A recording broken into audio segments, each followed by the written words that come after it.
What's up, football fans? Welcome to the very first episode of Controlled Chaos. It is February 28th, which means tomorrow is my mom's birthday, so I had to give her a quick shout out. We got plenty to talk about on today's show. First, the day I start my own podcast, Matt Forte decides to retire. I'm offended, man, seriously. So this is the last time I can talk about Matt Forte, unless he does something extraordinary or insane off the field. You're killing me, Matt. Well, cheers to a phenomenal career. One of the quickest, hard-hitting backs I ever got to see play. So every time when a top-tier player retires, we got to talk about, is he a Hall of Famer? And I'm real tired of hearing, well, he didn't get a ring, so no, he doesn't deserve it. And that's just complete bullshit. Sure, Brady has 5 rings, and he's a Hall of Famer. But he's not getting in because of those rings. He's getting in because he's the greatest quarterback I've ever seen play. You know, LaDainian Tomlinson, Dan Marino, Jim Kelly, Barry Sanders, and the list goes on. All those guys got in the Hall of Fame without winning one Super Bowl. These guys got in because they're the greatest at their position, or they were the greatest at their position, I should say. Matt Forte, I'm looking at his stats right now, had 14,468 all-purpose yards, 75 touchdowns, and during his 10-year career, he led all running backs in receptions, receiving yards, and yards from scrimmage. And that's all according to Pro Football Reference and SportsCenter.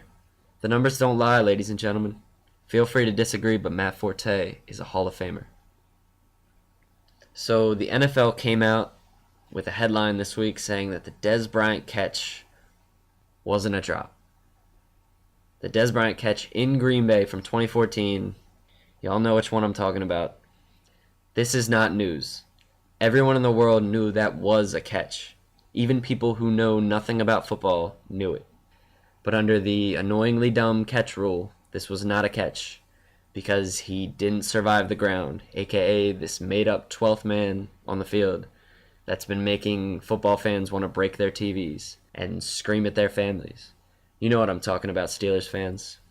See, this just gives Dallas fans a reason to say, well, that's why we lost. Now we'll never know.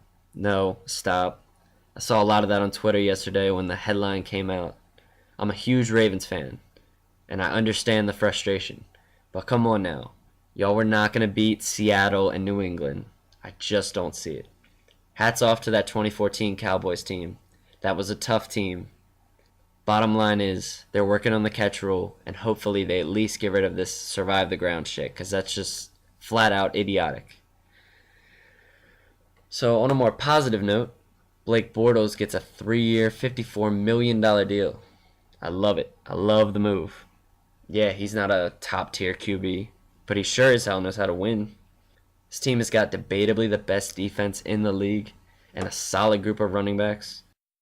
So I would not be surprised if this team is a playoff contender for the next 5 years or so. In other news, Odell Beckham might be sitting out the entire preseason. And I think that's a great idea. You know, the Giants need him. This guy is a top 3 receiver in my book.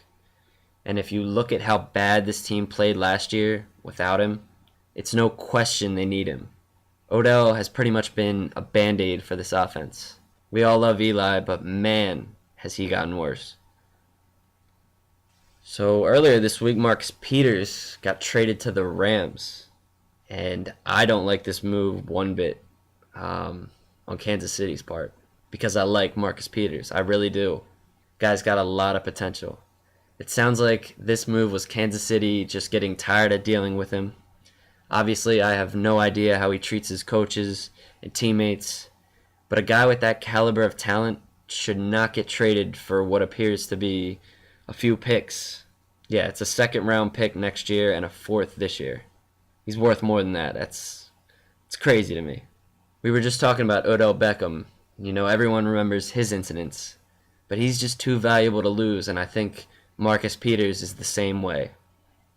I know Kansas City isn't dumb, and Marcus Peters is not Odell Beckham.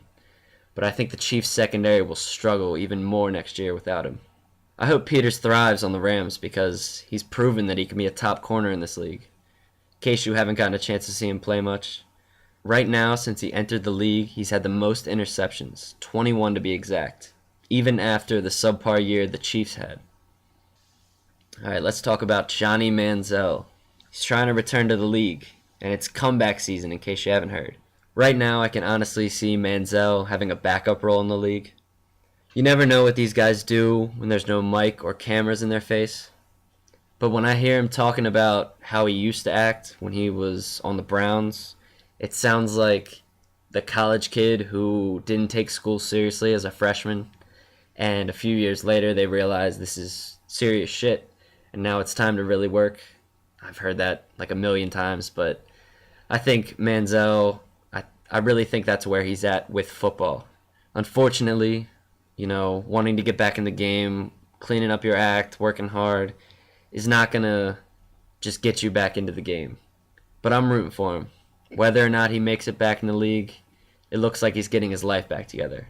And it's always great to see anybody make that change. A few days ago, I was talking football with my dad, like we always do, and we were talking about Kirk Cousins and where he might end up. I told him he will get traded to the Broncos for Trevor Siemian and a second-round pick.